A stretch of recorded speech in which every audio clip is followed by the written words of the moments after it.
আজকের এই নবাগত সদস্য সম্মেলনে যার গুরুত্বপূর্ণ বক্তব্য শোনার অপেক্ষায় অপেক্ষামান আজকের এই সদস্য সম্মেলনের মহতারাম প্রধান অতিথি ইসলামী আন্দোলন বাংলাদেশের সিনিয়র নায়েবে আমির, লাখো কোটি জনতার ধর্মীয় আধ্যাত্মিক রাজনৈতিক রাহবার, বিশ্ব মুসলিম উম্মার রাজনৈতিক বিপ্লবী সিপাহসালার, কৃষক শ্রমিক মেহনতি খেটে খাওয়া মানুষের হৃদয়ের স্পন্দন, বরিশালবাসীর অতি আপনজন শাইখুল হাদিস আল্লামা আলাজ হযরত মাওলানা মুফতি সৈয়দ মোহাম্মদ ফয়জুল করিম শাইখে চরমনাই বক্তব্য নিয়ে আসছেন আলাজ হযরত মাওলানা মুফতি সৈয়দ মোহাম্মদ ফয়জুল করিম শাইখে চরমনাই। নাহমাদু ওয়া নুসাল্লি আলা রাসূলিহিল কারীম, আম্মা বাদ, ফাউযু বিল্লাহি মিনাশ শাইতানির রাজীম, বিসমিল্লাহির রহমানির রহিম। ফাইযা কুদিয়াতিস সালাতু ফান্তাশিরু ফিল আরদি ওয়াবতাগু মিন ফাদলিল্লাহ ওয়াজকুরুল্লাহা কাসীরা। সাদাকাল্লাহুল আলিয়্যুল আযীম। সবাই দুরূদ শরীফ আল্লাহুম্মা সাল্লি আলা মুহাম্মদ ওয়া আলা আলি মুহাম্মদ। ইসলামী শ্রমিক আন্দোলন চরমনাই ইউনিয়ন সাংগঠনিক থানা শাখা কর্তৃক আয়োজিত আজকে সম্মেলনের সম্মানিত সভাপতি, প্রধান অতিথি হজরত পীর সাহেব হুজুর চরমনাই দামাত বরকাতুহুল আলিয়া, যেহেতু তিনি আসলে অটোমেটিক প্রধান অতিথি সে হয়ে যান, তিনি ছিলেন না বিধায়ী আমাদের নাম দেওয়া হয়েছিল। যাই হোক, আল্লাহ পাক রব্বুল আলামিন আপনাকে আমাকে ভালো একটা মহৎ কাজে উপস্থিত হওয়ার তৌফিক দান করেছেন। যেহেতু দীর্ঘক্ষণ পর্যন্ত বক্তব্য শুনছেন, ধৈর্য হারা হয়ে গেছেন, আর বক্তব্য দেওয়ার কিছু নেই, আমি শুধু দুই একটা কথা বলব। নিজের ভালো পাগলেও বুঝে, ঠিক না ভাই? নিজের ভালো পাগলেও বুঝে। যেহেতু নিজের ভালো পাগলেও বুঝে, যদি আমি নিজের ভালো নাই বুঝি তাই পাগলের চেয়েও খারাপ। এর চেয়ে কোনো খারাপ মানুষ হতে পারে না। তার মানে কি, আমি যেই কাজটা করব সেই কাজটার মধ্যে অবশ্যই কোনো রেজাল্ট থাকতে হবে, কোনো ফায়দা থাকতে হবে। ফায়দাবিহীন কোনো কাজ বিবেকবান মানুষ করতে পারে না। ধরে নেন, আমরা যারা রাজনীতি করি, রাজনীতি করার মূল উদ্দেশ্যটা কি? জনগণকে সেবা করা, জনগণের খ্যাতমত করা, দেশের উন্নয়ন করা, দেশকে হেফাজত করা। এর জন্য দেখবেন প্রত্যেকটা প্রার্থী, চাই সে মেম্বার হোক, এমপি হোক, সবার বক্তব্যের মধ্যে থাকে জনগণের সেবা করার সুযোগ দিন। তার রাজনীতি করার মূল উদ্দেশ্য হলো জনকল্যাণ, দেশের কল্যাণ। যদি এইটাই মূল উদ্দেশ্য হয়ে থাকে, তাহলে প্রশ্ন করতে চাই, যারা স্বাধীনতা উত্তর আজ পর্যন্ত বিভিন্ন দল করছেন, তারা কি দেশ এবং জাতির কল্যাণ করতে পারছেন? যদি এই প্রশ্নটা বুঝতে পারেন এবং এর জবাব যদি আপনি জানেন, তাহলে আপনি সুন্দর এক পথ বেছে নিতে পারবেন। আর এই প্রশ্ন এবং উত্তর যদি না জানেন, তাহলে আপনি কোনোদিনও সুন্দর পথ নির্বাচন করতে পারবেন না। দেখেন, এই দেশটা স্বাধীন হয়েছিল তিনটা স্লোগানের ভিত্তিতে: সাম্য, মানবিক মর্যাদা, ন্যায় বিচার। সাম্য, সমান, আমি বাংলাদেশের নাগরিক, সে হিসাবে যত নাগরিক আছে তারও যে অধিকার আমি নাগরিক হিসাবে একই অধিকার। এখানে কে প্রেসিডেন্ট, কে প্রাইম মিনিস্টার, কে মন্ত্রী, কে এমপি, কে চেয়ারম্যান, কে বা মেম্বার, কে ধনী, কে গরিব, কে শিক্ষিত, কে মূর্খ, কে পুরুষ, কে মহিলা, কে আওয়ামী লীগ, কে বিএনপি, কে জাতীয় পার্টি, কে মুসলমান, কে হিন্দু, কে খ্রিস্টান, দেখার বিষয় নয়। বাংলাদেশের নাগরিক হিসাবে আমি সমান। কিন্তু আমি প্রশ্ন করতে চাই, আজকে বাংলাদেশের নাগরিক হিসাবে আমাদের মধ্যে কি সাম্যতা আছে? বরং যে আওয়ামী লীগ করে ক্ষমতাসীন, তার তো সব জায়গায় মর্যাদা আছে, কিন্তু আমি দল করি না, আমার কোনো মর্যাদা নেই। বিএনপির সময় যে বিএনপি করছে তার প্রায়োরিটি ছিল, কিন্তু যখন যে বিএনপি করে নাই তার প্রায়োরিটি নাই। আমি ধনী, আমার তো গুরুত্ব আছে, আমি ধনী না, আমার কোনো গুরুত্ব নাই। আমি অফিসার, আমার সব জায়গায় ছাড় আছে, কিন্তু আমি অফিসার না, আমার কোনো জায়গায় সুযোগ নাই। তাই যে সাম্যতার স্লোগানে দেশটা স্বাধীন হয়েছিল, আজ পর্যন্ত সেই সাম্যতা রক্ষা করতে পারিনি। মানবিক মর্যাদা আপনারা কি দেখেছেন? আজকে যারা গরিব শ্রেণী, শ্রমিক শ্রেণী, যারা খেটে খাওয়া মানুষ, যারা নিম্ন শ্রেণীর মানুষ, মনে হয় যেন তাদের সাথে ব্যবহার করা হয় পশুর চেয়েও খারাপ। এই কি মানবিক মর্যাদা?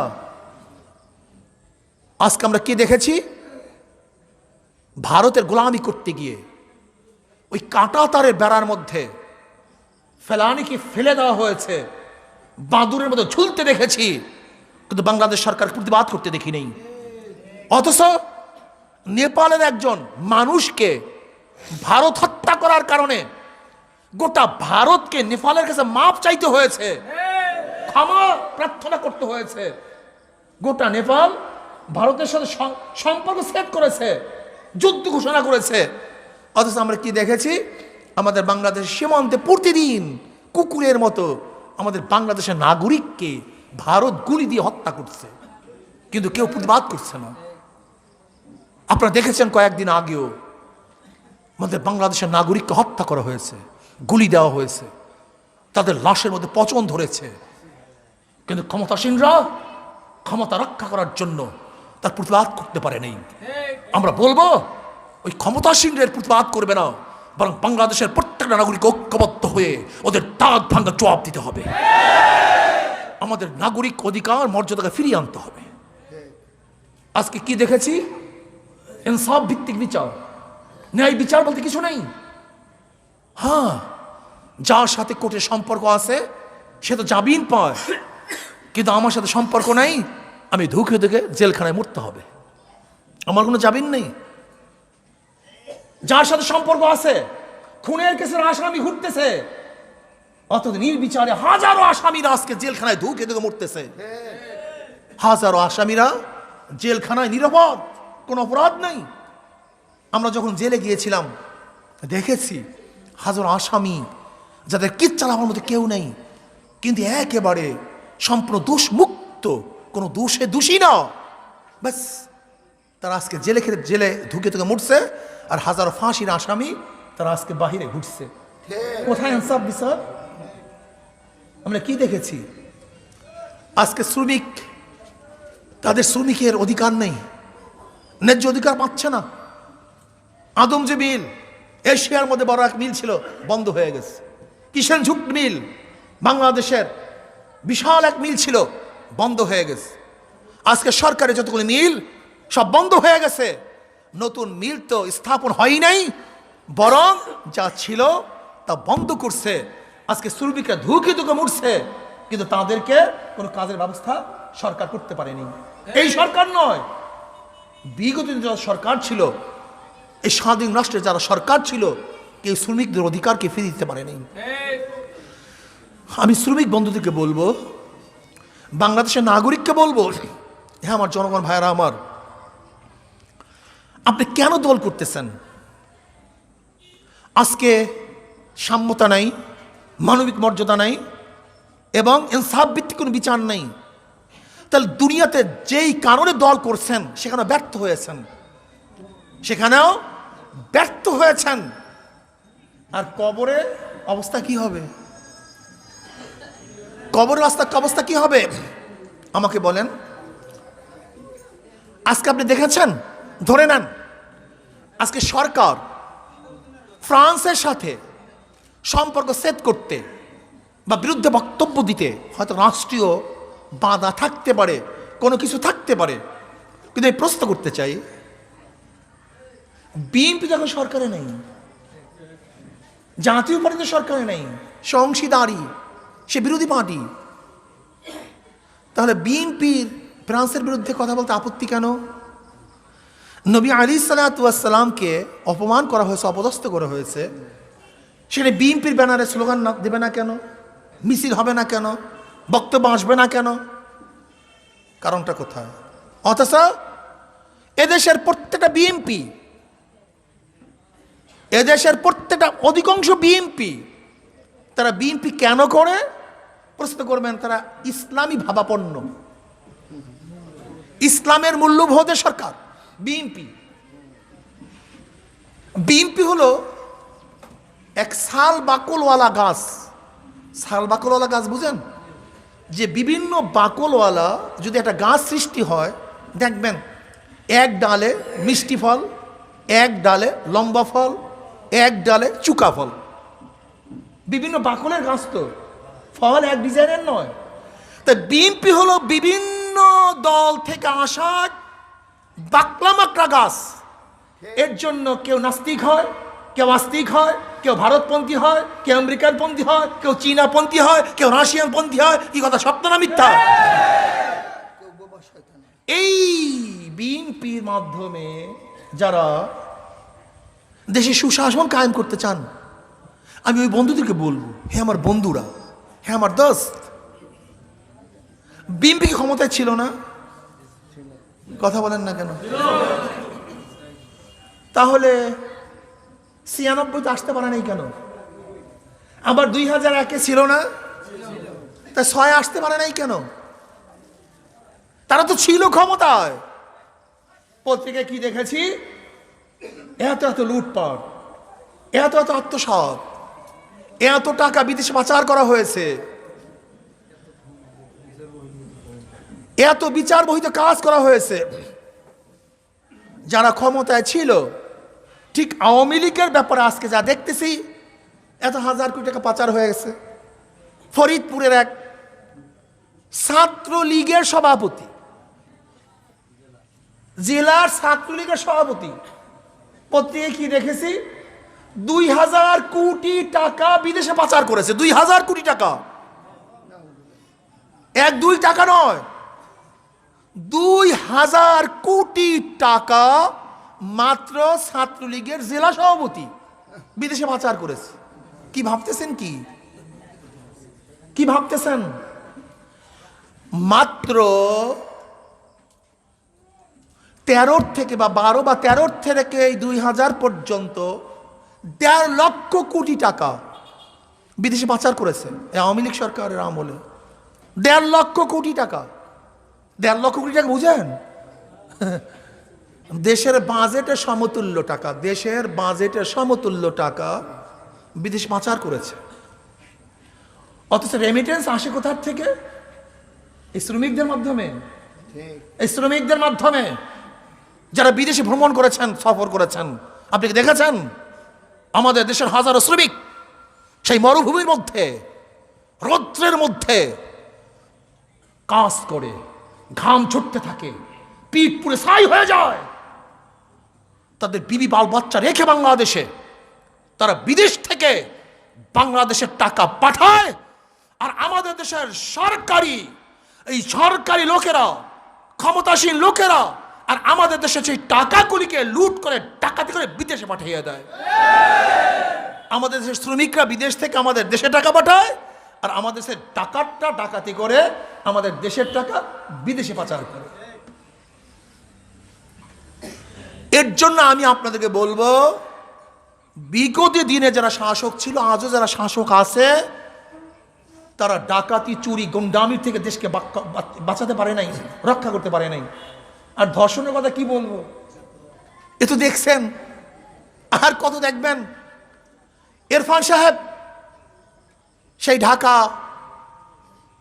এমপি হাজী সেলিম সাহেবের ছেলে মাস ঘুষি মেরে এসএসএফ এর দাঁত ছুটাইয়া দিছে, আর ওনার নিচের দাঁত এখন ছুটাইয়া ফেলাইতে আস। কথাটা বুঝাতে পারিনি? এই হলো অবস্থা। লুট পাট, ডাকাতি, গুন্ডামি, বদমাশি, ছিনতাই, রাহাজানি, অস্ত্রবাজি, নেশা, খুন খারাপি, ধর্ষণ, অবিচার, যাহা কিছু আছে সব কিছু বাংলাদেশে আছে। নাই এমন কোনো জিনিস নেই। সব কিছুর প্রোটেকশন এই বাংলাদেশের সরকারি ক্ষমতা নেতৃত্বে জনগণ করতে থাকে। কাজী এদের পরিবর্তন করার জন্য দরকার হলো এই শ্রমিকদের, জনগণের, যারা দেশটাকে পরিবর্তন করবে, দেশটাকে সুন্দর করবে, দেশটাকে সাজাবে একজন ভালো নেতা নেতৃত্বে, ভালো আদর্শের প্রেক্ষিতে। আমি মনে করি সেই আদর্শ ইসলামী আন্দোলন বাংলাদেশ, নেতা হলো পীর সাহেব চরমনাই। ঠিক না ভাই? একজন চেয়ারম্যানের কি ক্ষমতা আছে বলেন তো? কি ক্ষমতা আছে একজন চেয়ারম্যানের? কিন্তু আমরা যতদিন চরমনাই ইউনিয়নের চেয়ারম্যান,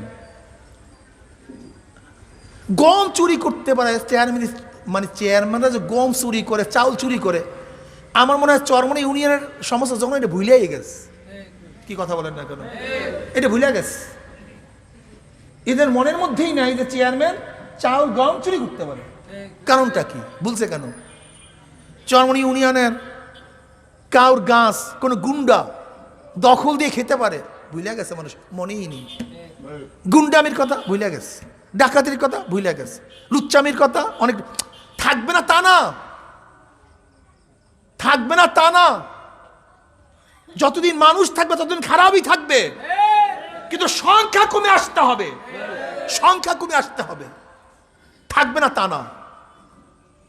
যেখানে মানুষ আছে সেখানে অপকর্ম আছে, থাকবে, কিন্তু দেখতে হবে তার সংখ্যা কমছে না বাড়ছে। আজকে চরমনাই ইউনিয়নে আমরা চেয়ারম্যান হওয়ার পর থেকে আজ পর্যন্ত আলহামদুলিল্লাহ কোনো মানুষের ইজ্জতকে হরণ করা হয়নি, কোনো গরিবের অপমান করা হয়নি, অপদস্থ করা হয় নাই কাউকে। কারণ কি? আমরা মানবিক মর্যাদা দেওয়ার শিখছি, যে মানবিক মর্যাদা সবাই আছে, সবাই মর্যাদাশীল। সে গরিব হোক, সে ঋষি হোক, সে কামার হোক, সে মাজদুর হোক, সে মানুষ, তাকে মর্যাদা দিতে হবে, তাকে সম্মান করতে হবে, শ্রদ্ধা করতে হবে। অপমান করা যাবে না, ফট করে কাউকে মানে অপদস্থ করা, অপমান করা, এটা চরমনাই ইউনিয়নের থেকে মানুষ ভুইলা গেছে, এখন আর নাই চরমনাই ইউনিয়নে। যদি বাংলাদেশে এরকম ইসলামীভাবে চলতে পারতো তাহলে সমস্ত মানুষগুলি কত মর্যাদাশীল হয়ে যেত, কত মর্যাদাশীল হয়ে যেত। কাজী আমি শ্রমিক বন্ধুদেরকে বলবো, আসুন আমরা সম্মিলিতভাবে আদর্শ ভিত্তিক, ইনসাফ ভিত্তিক একটা সংগঠন করি। যে সংগঠন করলে কি হবে? দুনিয়াতেও ফায়দা, আখিরাতেও ফায়দা। একজন জ্ঞানী বলছিল, তুমি যদি ব্যবসা করো, আতরের ব্যবসা করিও, কয়লার ব্যবসা করিও না। লাভটা কি? যদি লাভ না হয় ঘেরান ফাও পাবা। আর কয়লার ব্যবসা যদি করো, যদি লাভ না হয় তা ময়লা ফাও পাবা। কি কথা ঠিক না? সংগঠন করো, ইসলামী সংগঠন করো। যদি দুনিয়াতে কিছু নাও পাও, আখিরাতে পাবা।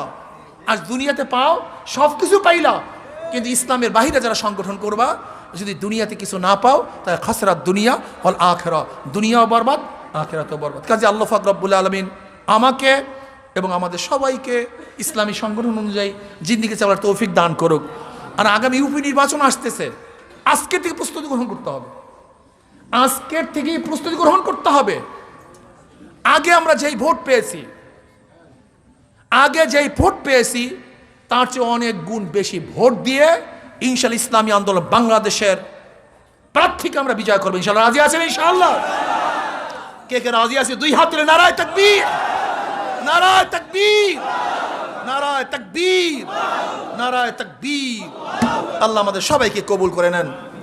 আপনারা সবাই আসছেন, ধন্যবাদ, অশেষ শুকরিয়া।